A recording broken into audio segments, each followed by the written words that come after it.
Bismillahirrahmanirrahim. Amerika Serikat memanas. Di tengah pandemi COVID-19 yang merepotkan Amerika, terjadi demonstrasi di lebih dari 75 kota di Amerika, melibatkan puluhan ribu pengunjuk rasa. Bentrokan antara polisi dan pengunjuk rasa pun tak terelakkan. Polisi menembakkan gas air mata. Sebaliknya, pengunjuk rasa melemparkan batu sekaligus menggambar berbagai grafiti di mobil polisi. Kerusuhan ini dipicu oleh kematian seorang pria berkulit hitam bernama George Floyd, usia 46 tahun, pada tanggal 25 Mei 2020 di Minneapolis, Minnesota. Beredar video yang menunjukkan George Floyd ditekan keras dengan lutut oleh seorang polisi berkulit putih. Bahkan saat George Floyd mengeluh dan memohon bahwa dirinya tidak bisa bernafas, polisi tetap terus menekan leher George Floyd. Kejadian itu mengingatkan memori kasus Eric Garner. Dia juga meninggal di tangan polisi di New York pada Juli 2014. Kematiannya memicu demonstrasi besar. Mereka menentang kebrutalan polisi dan menjadikan kekuatan pendorong gerakan Black Lives Matter atau nyawa orang kulit hitam itu berarti. Situasi di atas semakin memanas. Pasalnya, Presiden Amerika Serikat, Donald Trump, mengancam akan mengerahkan militer Amerika untuk melawan warganya sendiri yang terus berunjuk rasa. Dia mengatakan, ketika penjarahan dimulai, penembakan dimulai. Mengapa di Amerika Serikat, yang terkenal sebagai negara kampiun demokrasi, terjadi konflik rasial yang berulang? Bagaimana solusi Islam mengatasi diskriminasi rasial atau rasisme? Pendengar yang dirahmati oleh Allah Subhanahu wa taala, dalam bukunya berjudul An American Dilemma, Gunnar Myrdal menyinggung bahwa diskriminasi rasial dan kesenjangan ekonomi telah menjadi cacat bawaan demokrasi Amerika. Diskriminasi rasial tak bisa dilepaskan dari mulai masuknya orang-orang Eropa ke benua Amerika dan berdirinya negara Amerika Serikat. Mereka berkulit putih. Mereka mengklaim sebagai ras superior. Mereka lalu melakukan berbagai aksi kekejaman terhadap penduduk asli Amerika. Berdirinya negara Amerika telah meningkatkan diskriminasi rasial secara legal. Amerika memperluas perbudakan atas ribuan orang kulit hitam Afrika. Mereka didatangkan ke Amerika untuk dipekerjakan secara paksa pada ladang dan tambang baru. Memang, perbudakan berakhir dengan amandemen ke-13 Konstitusi Amerika pada tahun 1865. Namun, rasisme tidak hilang dari masyarakat Amerika. Lalu dibuatlah Undang-Undang Hak Sipil tahun 1964. Itu pun karena desakan gerakan perjuangan warga kulit hitam Amerika yang menuntut hak-hak sipil mereka. Namun, secara praktis, diskriminasi terhadap warga kulit hitam di tengah masyarakat Amerika terus berlangsung. Bahkan, tokoh gerakan kulit hitam, yaitu Malcolm X dan Dr. Martin Luther King menjadi korban pembunuhan.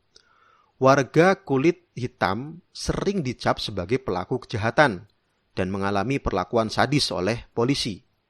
Menurut sebuah laporan yang dirilis oleh situs Pandit Fact, Amerika Serikat pada 26 Agustus 2014 oleh Kathy Sanders, rata-rata 36 jam pada 2012 dan 28 jam di tahun 2013, warga kulit hitam terbunuh oleh polisi Amerika.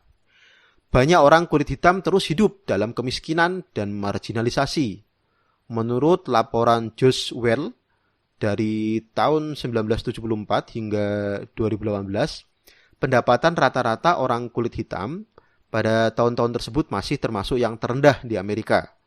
Menurut laporan yang sama, pendapatan rata-rata orang Amerika adalah sekitar $26.000 per tahun. Sedangkan rata-rata orang kulit hitam Afro-Amerika hanya berpenghasilan sekitar $17.000 per tahun. Kondisi politik, ekonomi, dan pengadilan yang tidak adil di Amerika selama beberapa dekade terakhir telah menyebabkan sedikitnya 50% anak-anak kulit hitam hidup dalam kemiskinan. Menurut statistik resmi, tingkat pengangguran di antara orang kulit hitam jauh lebih tinggi daripada orang kulit putih. Pendapatan yang diperoleh orang kulit hitam jauh lebih rendah, bahkan dalam beberapa kasus separuh dari kulit putih.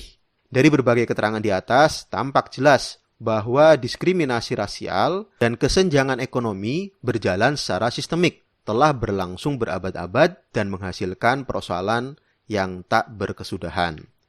Demokrasi di Amerika yang menghasilkan kebebasan dalam memiliki akhirnya melahirkan sistem kapitalisme. Kapitalisme telah melahirkan ketimpangan ekonomi dan sosial yang menimpa banyak warga kulit hitam.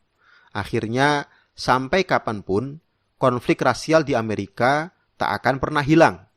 Saat ini pemicunya adalah kematian George Floyd dan viralnya perlakuan sadis polisi. Pada masa depan, kasus-kasus serupa lainnya juga dapat kembali memicu ledakan konflik rasial yang bisa lebih parah. Seperti api dalam sekam, dapat terbakar kapan saja. Inilah alasan kuat bahwa demokrasi sering menumbuh suburkan diskriminasi, termasuk diskriminasi rasial atau rasisme. Pendengar yang dirahmati oleh Allah, Islam adalah agama yang mulia. Islam memposisikan keberagaman bahasa dan warna kulit sebagai fitrah alami manusia. Keragaman sekaligus membuktikan kekuasaan Allah Subhanahu wa Ta'ala. Sebagaimana dalam firman-Nya Quran surat Ar-Rum ayat 22, A'udzubillahi minasyaitonirrajim. Bismillahirrahmanirrahim. Wa min ayatihi khalqus samawati wal ard wa ikhtilafu alsinatikum wa alwanikum. Inna fi dzalika laayatil lil alimin. Di antara tanda-tanda kekuasaannya ialah Dia menciptakan langit dan bumi serta ragam bahasa dan warna kulit kalian. Sungguh pada yang demikian benar-benar terdapat tanda-tanda bagi orang-orang yang mengetahui. Menurut Imam As-Suyuti, segala ciptaannya ini sebagai petunjuk bagi orang yang mempunyai akal dan ilmu. Islam juga memandang keberagaman suku bangsa sebagai sarana untuk saling mengenal. Dalam surat Al-Hujurat ayat 13, A'udzubillahi minasyaitonirrajim. Bismillahirrahmanirrahim. Ya ayyuhan nasu inna khalaqnakum min dzakari wa untha wa ja'alnakum syu'uban wa qabaila lita'arafu. In akramakum 'indallahi atqakum. Innallaha 'alimun khabir. Hai manusia, sungguh kami telah menciptakan kalian dari laki-laki dan perempuan. Kemudian kami menjadikan kalian berbangsa-bangsa dan bersuku-suku agar kalian saling mengenal. Sungguh, yang paling mulia di antara kalian adalah yang paling bertakwa. Sungguh Allah Maha Tahu lagi Maha Teliti. Rasulullah SAW dalam berbagai sabdanya mempertegas bahwa kemuliaan seseorang bukan ditentukan oleh warna kulit maupun suku bangsa, tetapi ditentukan oleh ketakwaannya kepada Allah Subhanahu wa Ta'ala. Pesan Rasulullah SAW saat Haji Wada menarik untuk diperhatikan. Beliau menyampaikan pesannya saat tiba di Namirah, sebuah desa sebelah timur Arafah. Di depan ribuan jamaah haji, beliau antara lain bersabda, "Sungguh ayahmu satu, semua kalian berasal dari Adam. Adam diciptakan dari tanah. Tiada kelebihan orang Arab atas non-Arab.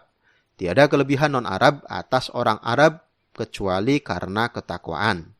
Tiada pula kelebihan orang putih atas orang hitam. Tiada kelebihan orang hitam atas orang putih kecuali karena ketakwaan." Bahkan Rasulullah SAW pernah sangat marah kepada sahabat Abu Dzar Al-Ghifari radhiyallahu an saat berselisih dengan sahabat Bilal radhiyallahu an. Pasalnya, Abu Dzar radhiyallahu an memanggil Bilal dengan sebutan "Ya Ibna Sauda", hai anak seorang perempuan hitam. Rasulullah dengan tegas mengatakan kepada Abu Dzar, "Abu Dzar, kamu telah menghina dia dengan merendahkan ibunya. Di dalam dirimu terdapat sifat jahiliyah." Silahkan bisa dilihat di Al-Baihaqi, Kitab Syu'ab Al-Iman, Jilid 7, halaman 130. Teguran keras Rasulullah SAW ini merupakan pukulan berat bagi Abu Dzar. Abu Dzar sampai meminta Bilal untuk menginjak kepalanya sebagai penebus kesalahannya dan sifat jahiliyahnya. Dalam riwayat lain, Nabi pernah bersabda kepada Abu Dzar, "Ungdzur fa innaka laisa bi khairin min ahmara wala aswad illa an tafdhulahu bitaqwa." Lihatlah, engkau tidaklah akan lebih baik dari orang yang berkulit merah atau berkulit hitam, sampai engkau mengungguli mereka dengan takwa. Hadis riwayat Ahmad. Dalam perjalanan sejarah, Islam saat diterapkan dalam sistem khilafah, terbukti berhasil menyatukan manusia dari berbagai ras, warna kulit, dan suku bangsa. Hampir 2/3 dunia selama lebih dari 10 abad. Hal ini tak mampu dilakukan oleh ideologi lain. Wilayah-wilayah yang dibebaskan oleh khilafah Islam diperlakukan secara adil. Mereka tidak dieksploitasi seperti yang dilakukan oleh negara-negara imperialis pengemban peradaban demokrasi kapitalisme. Dakwah Islam oleh khilafah dilakukan tanpa memaksa non-muslim untuk memeluk Islam.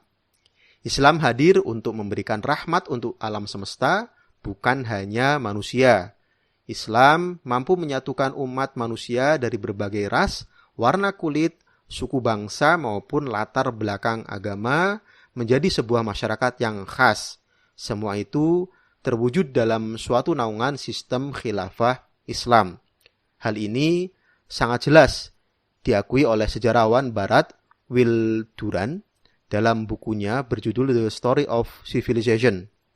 Islam telah menguasai hati ratusan bangsa di negeri-negeri yang terbentang, mulai dari Cina, Indonesia, India hingga Persia, Syam, Jazirah Arab, Mesir, bahkan hingga Maroko dan Spanyol. Islam telah mewujudkan kejayaan dan kemuliaan bagi mereka, sehingga jumlah orang yang memeluk dan berpegang teguh pada Islam pada saat ini, tahun 1926, sekitar 350 juta jiwa. Islam telah menyatukan mereka dan melunakkan hati mereka walaupun ada perbedaan pendapat maupun latar belakang politik di antara mereka. Wallahu a'lam bishawab. Demikian Buletin Kafah edisi 145 tentang Islam menghapus rasisme. Mudah-mudahan kita semakin yakin bahwa satu-satunya yang bisa menyelesaikan berbagai macam persoalan termasuk rasisme hanyalah Islam. Semoga Allah segera memenangkan Islam dan kaum muslimin dan menjadikan kita sebagai hambanya yang senantiasa istiqomah untuk memperjuangkan Islam. Terima kasih. Wassalamualaikum warahmatullahi wabarakatuh.